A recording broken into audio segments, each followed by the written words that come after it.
بسم الله الرحمن الرحيم ওয়ালাইকুম আসসালাম রহমতুল্লাহ বারাকাত। জয়নাল আবেদিন জেহাদি ভাই শহীদিন শিশু গ্রুপ থেকে জানতে চেয়েছেন ভাই যে বাবা মা পান খান, জর্দা পাতা খান, তাদেরকে কিনে দেওয়া আমার জন্য ফরজ কিনা, না দিলে গুনাহ হবে কিনা।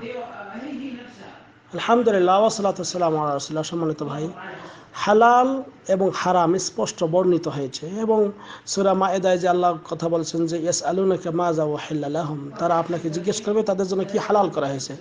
কুল উহিল্লা লাকুমুত তাইয়্যিবাত, আপনি বলুন তোমাদের জন্য পবিত্র যেগুলো বস্তু সেগুলি হালাল করা হয়েছে।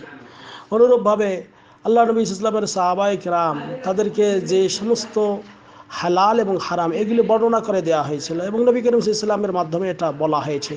যেমন সূরা আরাফের 157 নম্বর আয়াতে আল্লাহ বলছেন ইয়ামুরুহুম বিল মারুফ ওয়া ইয়ানহাহুম আনিল মুনকার, তাদেরকে তিনি আদেশ করতেন সৎ কাজের, নিষেধ করতেন অসৎ কাজের। ওয়া ইউহিল্লু লাহুমুত তাইয়্যিবাত, এবং তাদের পবিত্র বস্তুগুলি হালাল করতেন। ওয়া ইউহাররিমু আলাইহিমুল খাবাইস, এবং যেগুলো খাবিস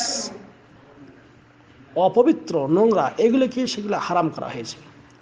কাজেই এই যে আমাদের দেশে এই তামাক পাতা, জর্দা পাতা, সাদা পাতা ইত্যাদি খাওয়া হয়, এগুলি সম্পর্কে এগুলো সব খাবিস, এগুলো মানে এটা সম্পূর্ণ নিষেধ, এটা হারাম, এটা জায়েজ নাই। এটার ব্যবসা করা, এটা খাওয়া, এটা ক্রয় করা, এটা বিক্রয় করা, সেটা বাবা মা হলেও সেটার জন্য নিষেধ। কারণ আল্লাহ রাব্বুল আলামিন বলেছেন যে ওয়ালা তাকতুলু আনফুসাকুম ইন্নাল্লাহা কানা বিকুম রহিমা, তোমরা তোমাদের আত্মাকে হত্যা করবে না, কারণ আল্লাহ তোমাদের প্রতি খুবই দয়াশীল, যেটা সূরা নিসার 29 নম্বর আয়াতে বলা হয়েছে। তা আপনি এই তামাক পাতা আপনার বাবা মাকে ক্রয় করার মাধ্যমে আপনার বাবা মাকে হত্যার দিকে ঠেলে দিতেছেন। হ্যাঁ, আর একটি আয়াতে আল্লাহ বলছে ওয়ালা তুলকু বিআইদিকুম ইলা তাহলুকা, সূরা বাকারার 195 নম্বর আয়াতে আল্লাহ বলছেন তোমরা তোমাদের হাতকে, তোমাদের জীবনকে ক্ষতির দিকে দিও না। বলুন তো তামাক পাতা এটা সেবন করলে এটাকে মানুষের উপকার হয় না ক্ষতি হয়? নিঃসন্দেহে ক্ষতি হয়। ধূমপান করলে মানুষের উপকার হয় না ক্ষতি হয়? নিঃসন্দেহে ক্ষতি হয়।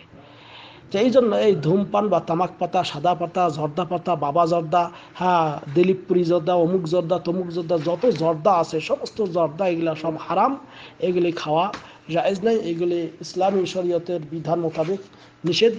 কাজেই এগুলি আপনার বাবা মা হলেও তাকে ক্রয় করে দেওয়া যাবে না। অনুরূপভাবে আরেকটি হাদিসে আল্লাহ নবী সাল্লাল্লাহু আলাইহি ওয়াসাল্লাম বলেছেন যে লা দরারা ওয়ালা দিরার। হ্যাঁ, ইমাম মালিক হাদিস বর্ণিত রয়েছে যে তুমি নিজেও ক্ষতি করবে না, কারো ক্ষতি করবে না, নিজের ক্ষতিও করবে না, অপরেরও ক্ষতি করবে না। তা আপনি এর মাধ্যমে অপরের ক্ষতি করতেছেন, এটা করা যাবে না। এবং সূরা নিসার 5 নম্বর আয়াতে আল্লাহ বলেছে ওয়ালা তুতুস সুফাহা আমওয়ালাকুমুল্লাতী জাআলাল্লাহু লাকুম কিয়ামা, যেই অর্থ তোমাকে আল্লাহ দিয়েছেন এবং এই অর্থটা তুমি ওই যে সমস্ত লোক সুফাহা মানে জ্ঞানহীন মূর্খ তাদেরকে তোমার এই সম্পদ দিও না, তাহলে তারা এই সম্পদটা বিপথে ব্যয় করবে। সূরা নিসার 5 নম্বর আয়াত। কাজে আপনাকে আল্লাহ সম্পদ দিয়েছেন, আপনার এই সম্পদ দিয়ে বাবা মাকে জর্দা পাতা, তামাক পাতা, বিড়ি, সিগারেট কিনে দেওয়া যাবে না। বাকি থাকলো পান এবং সুপারি, এটাকে অনেকে আমাদের দেশের ওলামায়ে কিরাম এবং মানে এটাকে কেউ হারাম বলেন না, কিন্তু এটা হারাম না হলেও এটা মাকরুহ, এটা খাওয়াও ঠিক না। কারণ কি, এটাতে অনেক ডাক্তারগণ এটাকে থিসিস করে অনেক ধরনের রোগ এবং এর মাধ্যমে বিভিন্ন প্রকার ক্যান্সার, মানুষের মুখের ক্যান্সার, দাঁতের ক্যান্সার হয়ে থাকে অতিরিক্ত পান ইত্যাদি খাওয়ার কারণে। কিন্তু কেউ যদি হঠাৎ কখনো একটু খেয়ে ফেলে, এই জন্য হারাম হবে না, এটাকে হারাম বলা যাবে না। হ্যাঁ, এই পান সুপারি কেউ যদি কখনো খায়, খেতে পারে, কিন্তু এটাকে না খাওয়াটাই উৎসাহ করতে হবে, না খাওয়াটাই উচিত। কিন্তু কখনো যদি কেউ খায়, খেতে হবে, হ্যাঁ খেতে পারে, কিন্তু পানের সঙ্গে এই জর্দা, বাবা জর্দা, অমুক তমুক ইত্যাদি যেগুলি বললাম এইগুলি খাওয়া সম্পূর্ণ নিষেধ। এখন যদি পান ক্রয় করে দেন তাহলে দিতে পারেন, আল্লাহ আলাম বিসওয়াব, আল্লাহ ভালো জানেন, কিন্তু এটাও না দেওয়া উচিত, এটাও আপনার আমার দেওয়া উচিত না। কারণ এর মাধ্যমেও এই পানের রস এইগুলি, তারপর সুপারির গুঁড়ি, এইগুলি দাঁতের মধ্যে যে দাঁত নষ্ট হয়ে যেতে পারে। মানুষ দাঁত থাকতে দাঁতের মর্যাদা বোঝে না, কাজে দাঁতের মর্যাদা আপনাকে দিতে হবে। এই পান সুপারি এগুলো খাওয়া থেকেও দূরত থাকা, এটাই হলো উচিত। কারণ যেটার মধ্যে সন্দেহ আছে, এই সন্দেহ প্রবণ জিনিস থেকে দূরে থাকাই আপনার আমার জন্য বাঞ্ছনীয়। কাজেই বাবা মার অবশ্যই আনুগত্য করতে হবে, কিন্তু লা তাআতা লি মাখলুক ফি মাসিয়াতিল খালিক, আল্লাহর বিরুদ্ধাচরণ করতে যেয়ে আপনার সৃষ্টিজীবের কথা মানা যাবে না।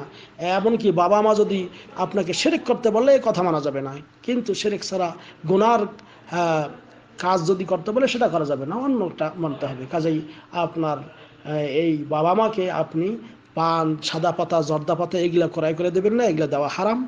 আর যদি কখনো আপনি এই পান দেন, পান না খাইলে যদি তার কোনো এরকম যদি তার অভ্যাস হয়ে গেছে, তাহলে এই অভ্যাসটা আস্তে আস্তে কমাতে বলেন, এবং ইনশাআল্লাহ আল্লাহ আলম বিসওয়াব, এটা না দেওয়াই উচিত। তারপরে যদি খায় ইনশাআল্লাহ আশা করি আল্লাহ মাফ করে দেবেন। হাযা আল্লাহ আলম বিসওয়াব ওয়া সাল্লাল্লাহু আলা নবিয়িনা মুহাম্মদ। আসসালামু আলাইকুম ওয়া রাহমাতুল্লাহ।